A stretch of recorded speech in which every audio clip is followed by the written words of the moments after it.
നമസ്തേ, മഹാഭാരതത്തിലേക്ക് സ്വാഗതം. അഫ്ഗാനിസ്ഥാനിൽ ദുരിതത്തിലായ നിരവധി സിഖ് കുടുംബങ്ങളെ സുരക്ഷിതരായി നാട്ടിലെത്തിച്ചെന്ന് പ്രധാനമന്ത്രി നരേന്ദ്രമോദി.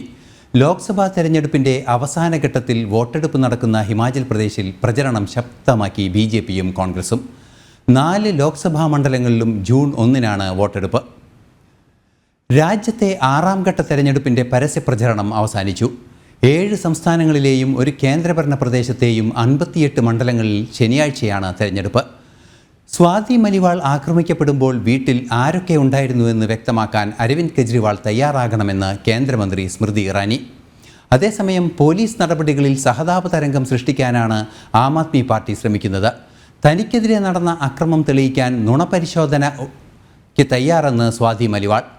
ബിഭവ് കുമാർ ക്രൂരമായി ആക്രമിച്ചെന്നും സ്വാതി.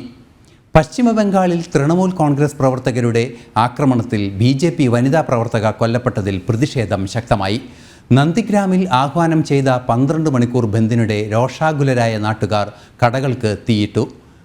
ബംഗാളിൽ OBC സർട്ടിഫിക്കറ്റുകൾ റദ്ദാക്കിയ കോടതി നടപടി തെരഞ്ഞെടുപ്പ് വിഷയമാകുന്നു. കൊൽക്കത്ത ഹൈക്കോടതി നടപടി സ്വാഗതം ചെയ്ത് പ്രധാനമന്ത്രി രംഗത്ത് വന്നു. അതേസമയം പ്രധാനമന്ത്രി നരേന്ദ്രമോദിക്ക് വധഭീഷണിയുമുണ്ട്. തെരഞ്ഞെടുപ്പ് പ്രചരണത്തിനിടെ വധിക്കുമെന്നാണ് അജ്ഞാത ഫോൺ സന്ദേശം. ചെന്നൈ NIA ഓഫീസിലാണ് ഫോൺ സന്ദേശം എത്തിയത്.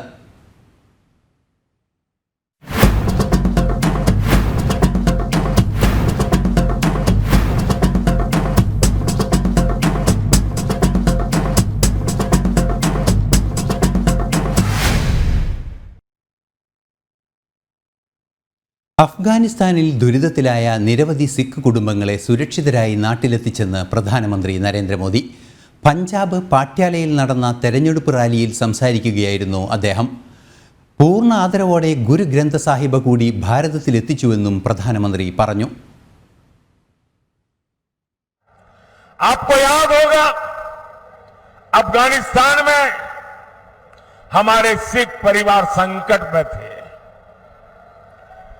हम सभी को सुरक्षित वापस लाए. हम गुरु ग्रंथ साहब के स्वरूप को भी अदब के साथ मेरा मंत्री जाके सर पे सम्मान के साथ लेकर के आया. साथियों, ये प्रधानमंत्री की बात छोड़ दीजिए, मेरा तो आपसे खून का नाता है.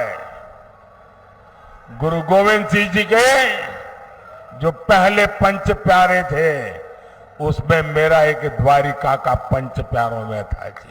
मेरा आपसे खून का रिश्ता है.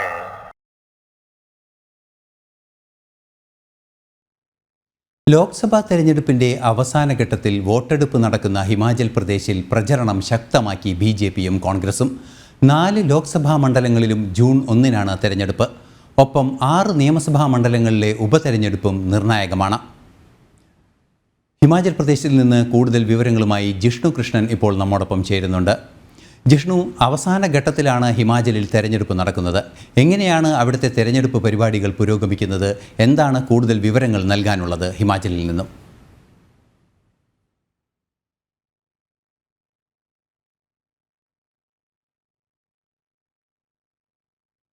സംസ്ഥാനമാണ് ഹിമാചൽ പ്രദേശ്. അതുകൊണ്ട് തന്നെ എത്രത്തോളം രാഷ്ട്രീയ പ്രാധാന്യം ഹിമാചൽ പ്രദേശിലെ ലോക്സഭാ തെരഞ്ഞെടുപ്പ് പ്രചാരണ പ്രവർത്തനങ്ങൾക്കുണ്ട് എന്നുള്ളത് വിലയിരുത്തേണ്ടത്. ഒന്ന്, ഹിമാചൽ പ്രദേശ് ഉൾപ്പെടെയുള്ള ഉയർന്ന മേഖലകളിൽ താമസിക്കുന്ന ജനങ്ങളുടെ വോട്ടിംഗ് പാറ്റേൺ ഏത് രീതിയിലായിരിക്കും, അവരെങ്ങനെ ചിന്തിക്കുന്നു എന്നുള്ളത് ഹിമാചൽ പ്രദേശിൽ നിന്ന് മനസ്സിലാക്കാൻ സാധിക്കും എന്നുള്ളതാണ് മനസ്സിലാക്കുന്നത്. അതായത് ഹിമാചൽ പ്രദേശും ഉത്തരാഖണ്ഡും ഉൾപ്പെടെയുള്ള സംസ്ഥാനങ്ങൾ, ഒപ്പം ഉത്തർപ്രദേശിൻ്റെ ചില ഉയർന്ന മേഖലകൾ, അങ്ങനെ ആ ഒരു ഹിമാലയൻ താഴ്വരയിൽ താമസിക്കുന്ന ഉയർന്ന മേഖലകളിൽ താമസിക്കുന്ന ജീവിത പ്രശ്നങ്ങൾ, അവർ ഏത് രീതിയിൽ വോട്ടെടുപ്പിനോട് പ്രതികരിക്കുന്നു, അവരുടെ വോട്ടവകാശം ഏത് രീതിയിൽ വിനിയോഗിക്കും എന്നത് സംബന്ധിച്ചൊരു കൃത്യമായ ധാരണ നമുക്ക് ഹിമാചൽ പ്രദേശിൽ നിന്ന് ലഭിക്കും. ഹിമാചൽ പ്രദേശിൽ മാണ്ഡി, കംഗ്ര, ഹമീർപൂർ, ഒപ്പം അത്തരത്തിൽ 4 മണ്ഡലങ്ങളാണ് ഹിമാചൽ പ്രദേശിലുള്ളത്. അവസാന ഘട്ടത്തിൽ ജൂൺ 1-ന് വോട്ടെടുപ്പ് നടക്കുന്ന മണ്ഡലങ്ങളിൽ ഇപ്പോൾ തെരഞ്ഞെടുപ്പ് പ്രചാരണ പ്രവർത്തനങ്ങൾ ചൂടുപിടിക്കുന്നു. അടുത്ത ദിവസങ്ങളിൽ BJPയുടെ ദേശീയ അധ്യക്ഷൻ JP നദ്ദ, ഒപ്പം ആഭ്യന്തരമന്ത്രി അമിത്ഷാ തുടങ്ങിയവർ ഇവരുടെ തെരഞ്ഞെടുപ്പ് റാലിയിൽ ഹിമാചൽ പ്രദേശിലെ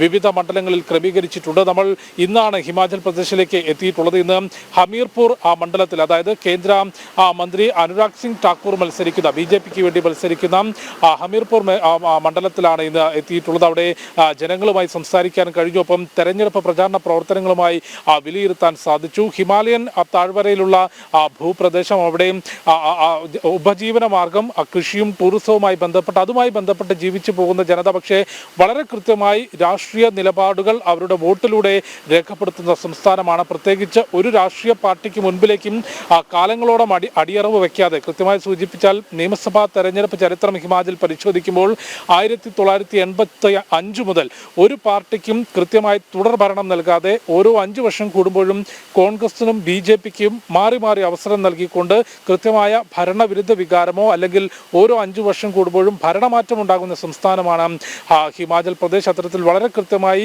രാഷ്ട്രീയപരമായ നിലപാട് സ്വീകരിച്ചുകൊണ്ട് വോട്ടവകാശം വിനിയോഗിക്കുന്ന ജനത. അതുകൊണ്ട് തെരഞ്ഞെടുപ്പ് പ്രചാരണ പ്രവർത്തനങ്ങൾ ചൂടുപിടിക്കുന്നു. ഇനി ചുരുങ്ങിയ ദിവസങ്ങൾ മാത്രമാണ് ലോക്സഭാ തെരഞ്ഞെടുപ്പിന്റെ പ്രചാരണത്തിനുള്ളത്.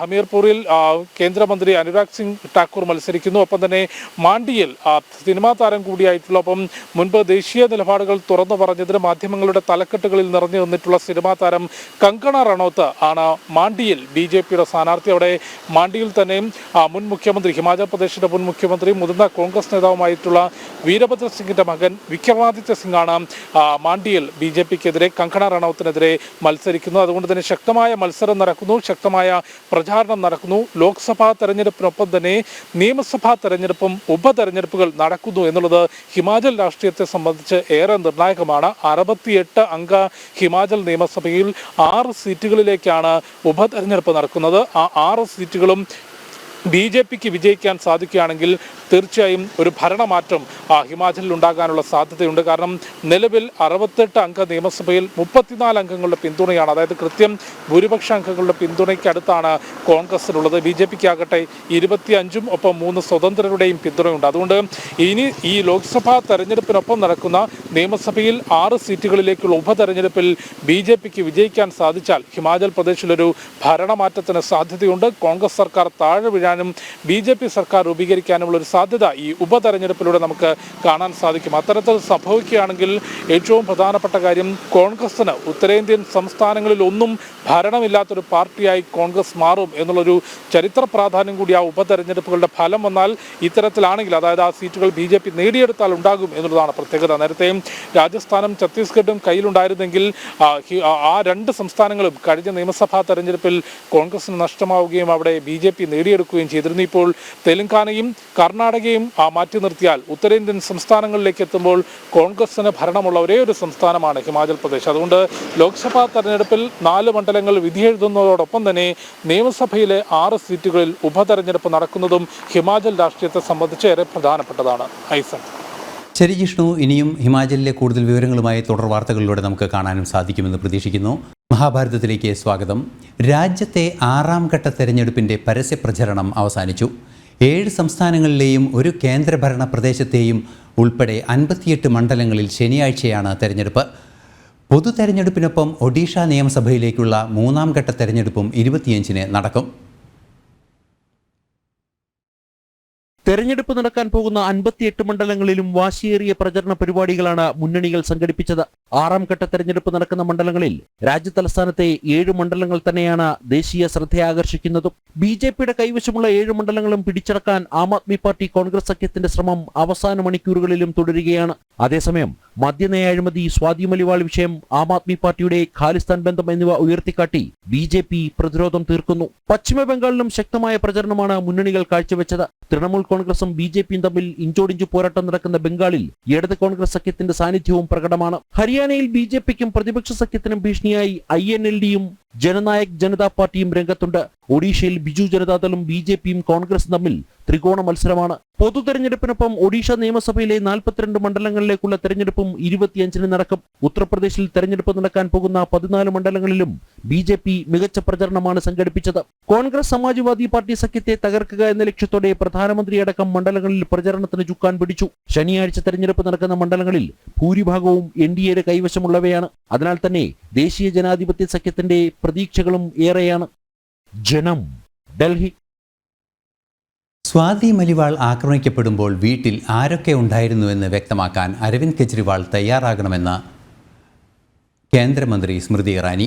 ആം ആദ്മി പാർട്ടിയിലെ സ്ത്രീകൾ കെജ്രിവാളിൻ്റെ വസതിയിൽ പോലും സുരക്ഷിതരല്ലെന്നും സ്മൃതി ഇറാനി വിമർശിച്ചു.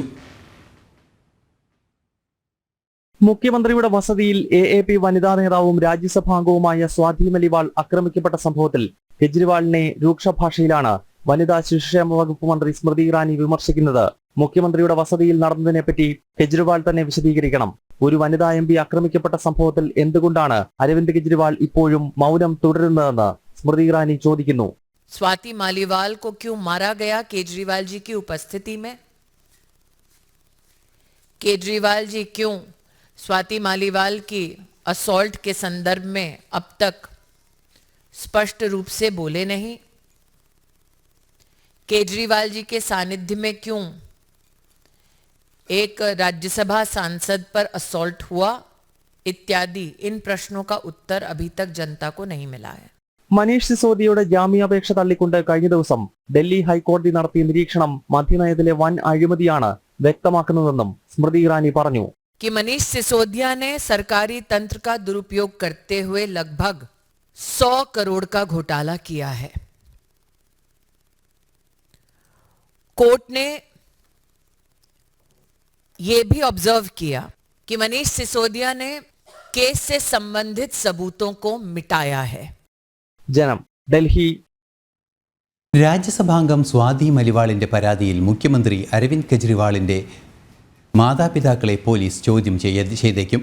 വിഭവ് കുമാർ സ്വാതിയെ ആക്രമിച്ച സമയത്ത് കെജ്രിവാളിൻ്റെ കുടുംബം സാക്ഷിയായിരുന്നു എന്ന മൊഴിയുടെ അടിസ്ഥാനത്തിലാണ് ചോദ്യം ചെയ്യൽ. അതേസമയം പോലീസ് നടപടികളിൽ സഹതാപ തരംഗം സൃഷ്ടിക്കാനാണ് ആം ആദ്മി പാർട്ടിയുടെ ശ്രമം. മെയ് 13 മുഖ്യമന്ത്രിയുടെ വസതിയിലെത്തിയ രാജ്യസഭാംഗം സ്വാതി മലിവാളിനെ കെജ്രിവാളിന്റെ പേഴ്സണൽ അസിസ്റ്റന്റ് വൈഭവ് കുമാർ മർദ്ദിച്ചു എന്നാണ് പരാതി. മുഖ്യമന്ത്രിയുടെ ഭാര്യ സുനിത കെജ്രിവാൾ, മാതാപിതാക്കൾ എന്നിവർ സംഭവ സമയം ഉണ്ടായിരുന്നു. തന്നെ വൈഭവ് കുമാർ മർദ്ദിച്ചതിന് കുടുംബവും വീട്ടിലെ ജീവനക്കാരും സാക്ഷിയാണെന്നാണ് സ്വാതി മലിവാളിന്റെ മൊഴി. ഈ മൊഴിയിലെ വാസ്തവം തിരിച്ചറിയുക മാത്രമാണ് ഉദ്ദേശമെന്ന് പോലീസ് തന്നെ വ്യക്തമാക്കുന്നു. അതേസമയം മുഖ്യമന്ത്രിയുടെ കുടുംബത്തെ ഡൽഹി പോലീസിനെ ഉപയോഗിച്ച് കേന്ദ്ര സർക്കാർ പീഡിപ്പിക്കുകയാണെന്നാണ് ആം ആദ്മി പാർട്ടി പരത്തുന്ന ചിത്രം. വൃദ്ധ മാതാപിതാക്കളെ പ്രധാനമന്ത്രിയുടെ നിർദ്ദേശപ്രകാരം ഡൽഹി പോലീസ് വേട്ടയാടുന്നതായും AAP ആരോപിച്ചു. ശനിയാഴ്ച ഡൽഹിയിൽ പൊതുതെരഞ്ഞെടുപ്പ് നടക്കുന്ന പശ്ചാത്തലത്തിൽ സഹതാപ തരംഗം സൃഷ്ടിക്കുകയാണ് AAP ലക്ഷ്യം. മദ്യനയ അഴിമതിയിൽ മുഖ്യമന്ത്രി അരവിന്ദ് കെജ്രിവാൾ ജയിലിലായത് പാർട്ടിയെ തകർക്കുക എന്ന BJP അജണ്ടയുടെ ഭാഗമാണെന്നും സ്വാതി മലിവാൾ BJP ഏജന്റാണെന്നുമാണ് AAP നൽകുന്ന പ്രചരണം. അതേസമയം തന്റെ സ്വകാര്യ ചിത്രങ്ങൾ വ്യാജമായി നിർമ്മിച്ച് ആം ആദ്മി പാർട്ടി പ്രചരിപ്പിക്കുന്നതായും അപകീർത്തിപ്പെടുത്തുന്നതായും സ്വാതി മലിവാൾ ആശങ്ക പ്രകടിപ്പിച്ചു. ജനം, ഡൽഹി. തനിക്കെതിരെ നടന്ന അതിക്രമം തെളിയിക്കാൻ നുണപരിശോധനയ്ക്ക് തയ്യാറെന്ന് സ്വാതി മലിവാൾ. വിഭവ് കുമാർ ക്രൂരമായി ആക്രമിക്കുകയായിരുന്നു. FIR-ൽ നൽകിയ വിവരങ്ങൾ പൂർണ്ണമായും സത്യമെന്നും സ്വാതി ആം ആദ്മി പാർട്ടി MP സ്വാതി മലിവാൾ പറഞ്ഞു. മെയ് 13 തനിക്കെതിരെ നടന്നത് ക്രൂരപീഡനമെന്ന് വ്യക്തമാക്കി ആം ആദ്മി പാർട്ടി MP സ്വാതി മലിവാൾ. അതിക്രമം നടന്നില്ലെന്ന് ആം ആദ്മി പാർട്ടി നിലപാടെടുക്കുന്നത് വാസ്തവ വിരുദ്ധമെന്നും അവർ പറഞ്ഞു.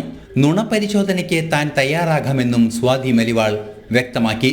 मैंने कब FIR में कह दिया कि मेरे कपड़े फट गए? मैंने कब FIR में कहा कि मेरा सर फट गया जी, मैं खूनम खून हो गई? एग्जैक्टली जो मेरे साथ हुआ है, वर्ड टू वर्ड बिल्कुल मैंने वही लिखा है. मैंने ना आगे लिखा ना पीछे लिखा. और मैं अगर गलत हूँ, मैं बिल्कुल तैयार हूँ. मेरा पॉलीग्राफ टेस्ट मैं चाहती हूँ कि पुलिस करे. അരവിന്ദ് കെജ്രിവാളിന്റെ വസതിയിൽ തനിക്കെതിരെ ഉണ്ടായ അതിക്രമങ്ങൾ വാർത്താ ഏജൻസി അഭിമുഖത്തിൽ സ്വാതി തുറന്നു പറഞ്ഞു. मैं 13 मई को सुबह 9 बजे के करीब अरविंद केजरीवाल जी से मिलने उनके आवास पे गई थी.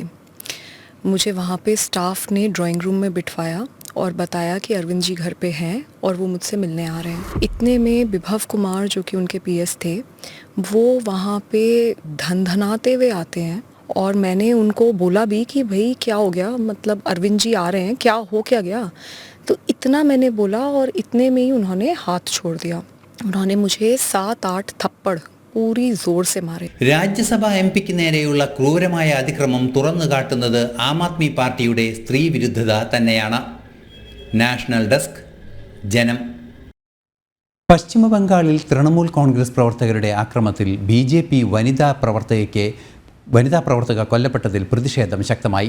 നന്ദിഗ്രാമിൽ ആഹ്വാനം ചെയ്ത 12 മണിക്കൂർ ബന്ദിനിടെ രോഷാകുലരായ നാട്ടുകാർ കടകൾക്ക് തീയിട്ടു. സംഭവത്തിൽ തെരഞ്ഞെടുപ്പ് കമ്മീഷൻ റിപ്പോർട്ട് ആവശ്യപ്പെട്ടിട്ടുണ്ട്. കിഴക്കൻ മേദിനിപൂർ ജില്ലയിലെ നന്ദിഗ്രാമിൽ ഇന്നലെ രാത്രിയാണ് സ്ത്രീകളടങ്ങുന്ന BJP പ്രവർത്തകർക്ക് നേരെ തൃണമൂൽ കോൺഗ്രസുകാർ അക്രമം അഴിച്ചുവിട്ടത്. 20ഓളം വരുന്ന BJP പ്രവർത്തകരെ മാരകായുധങ്ങളുമായി എത്തിയ തൃണമൂൽ കോൺഗ്രസുകാർ ആക്രമിക്കുകയായിരുന്നു. ഇതിൽ റുട്ടിബാല ആര്യ എന്ന സ്ത്രീ കൊല്ലപ്പെടുകയും ഇവരുടെ മകനടക്കം 17 പേർക്ക് ഗുരുതരമായി പരിക്കേൽക്കുകയും ചെയ്തു. സംഭവത്തിൽ പ്രതിഷേധിച്ച് BJP നന്ദിഗ്രാമിൽ നടത്തിയ 12 മണിക്കൂർ ബന്ദിനിടയിൽ ചില അനിഷ്ട സംഭവങ്ങളുണ്ടായി. റോഡ് ഉപരോധിച്ച പ്രവർത്തകർക്ക് നേരെ പോലീസ് ലാത്തിചാർജ് നടത്തി. നാട്ടുകാർ കടകൾക്ക് തീയിട്ടു. സ്ഥലത്ത് കൂടുതൽ സായുധ പോലീസിനെ എത്തിച്ചാണ് സ്ഥിതിഗതികൾ നിയന്ത്രണ വിധേയമാക്കിയത്. 25-ന് ബംഗാളിൽ ലോക്സഭാ തെരഞ്ഞെടുപ്പ് നടക്കാനിരിക്കെ BJPക്കെതിരെ നടക്കുന്ന ഏകപക്ഷീയമായ അക്രമത്തിൽ കടുത്ത പ്രതിഷേധമാണ് ഉയരുന്നത്. സംഭവത്തിൽ ഇലക്ഷൻ കമ്മീഷൻ ജില്ലാ ഭരണകൂടത്തോട് റിപ്പോർട്ട് ആവശ്യപ്പെട്ടു. സ്ഥിതിഗതികൾ വിലയിരുത്താൻ കമ്മീഷൻ പ്രത്യേക നിരീക്ഷകരെയും ബംഗാളിലേക്ക് അയച്ചു. ജനം, ഡൽഹി. ബംഗാളിൽ OBC സർട്ടിഫിക്കറ്റുകൾ റദ്ദാക്കിയ കോടതി നടപടി തെരഞ്ഞെടുപ്പ് വിഷയമാകുന്നു. കൊൽക്കത്ത ഹൈക്കോടതി നടപടി സ്വാഗതം ചെയ്ത് പ്രധാനമന്ത്രി രംഗത്ത് വന്നു. മുസ്ലിം വോട്ട് ബാങ്ക് ലക്ഷ്യമിട്ടാണ് മമത OBC സർട്ടിഫിക്കറ്റുകൾ വിതരണം ചെയ്തതെന്ന് പ്രധാനമന്ത്രി വിമർശിച്ചു. 2011 ഭരണം ലഭിച്ച ശേഷം 77 മുസ്ലിം വിഭാഗങ്ങൾക്കാണ് മമതാ സർക്കാർ OBC സർട്ടിഫിക്കറ്റുകൾ നൽകിയത്. ഇവരെ OBC ആയി കണക്കാക്കിയ രീതി നിയമവിരുദ്ധമെന്നാണ് കൊൽക്കത്ത ഹൈക്കോടതിയുടെ കണ്ടെത്തൽ. രാഷ്ട്രീയ ലക്ഷ്യമിട്ടുള്ളതാണ് ഈ നീക്കമെന്നും കോടതി നിരീക്ഷിച്ചു. വിധിയെ സ്വാഗതം ചെയ്ത് പ്രധാനമന്ത്രി നരേന്ദ്രമോദി രംഗത്തെത്തി. ഖാൻ മാർക്കറ്റ് ഗ്യാങ്ങിനേറ്റ തിരിച്ചടിയാണ് കോടതി വിധിയെന്നായിരുന്നു പ്രധാനമന്ത്രിയുടെ ആദ്യ പ്രതികരണം. മുസ്ലിം വോട്ട് ബാങ്ക് ലക്ഷ്യമിട്ട് OBC സർട്ടിഫിക്കറ്റുകൾ മമത വ്യാപകമായി വിതരണം ചെയ്തതായും പ്രധാനമന്ത്രി വിമർശിച്ചു. पश्चिम बंगाल की सरकार ने मुसलमानों का वोट बैंक के लिए अनाप शनाप मुसलमानों को OBC बनाने के सर्टिफिकेट दे दिए थे. ये वोट बैंक की राजनीति, ये तुष्टीकरण की राजनीति, ये तुष्टीकरण की सनक हर पार कर रही है. കോടതി വിധി അംഗീകരിക്കില്ലെന്നാണ് മമതാ ബാനർജിയുടെ പ്രതികരണം. വിധിയെ ചോദ്യം ചെയ്ത് മേൽക്കോടതിയെ സമീപിക്കുമെന്നും ബംഗാൾ മുഖ്യമന്ത്രി പറഞ്ഞു. മമതാ സർക്കാർ നടത്തിയ അനധികൃത അധ്യാപക നിയമനം കൊൽക്കത്ത ഹൈക്കോടതി കഴിഞ്ഞ മാസം റദ്ദാക്കിയിരുന്നു. ഇതിന് പിന്നാലെയാണ് മുസ്ലിങ്ങൾക്ക് OBC സർട്ടിഫിക്കറ്റ് വാരിക്കോരി നൽകിയ മമതയുടെ നടപടിയും കൊൽക്കത്ത ഹൈക്കോടതി ചോദ്യം ചെയ്തത്. ജനം, ഡൽഹി. പ്രധാനമന്ത്രി നരേന്ദ്രമോദിക്ക് വധഭീഷണി. തെരഞ്ഞെടുപ്പ് പ്രചരണത്തിനിടെ വധിക്കുമെന്നാണ് അജ്ഞാത ഫോൺ സന്ദേശം. ചെന്നൈ NIA ഓഫീസിലാണ് സന്ദേശമെത്തിയത്. സംഭവത്തിൽ ചെന്നൈ പോലീസിന്റെ സൈബർ ക്രൈം വിഭാഗം അന്വേഷണം ആരംഭിച്ചു.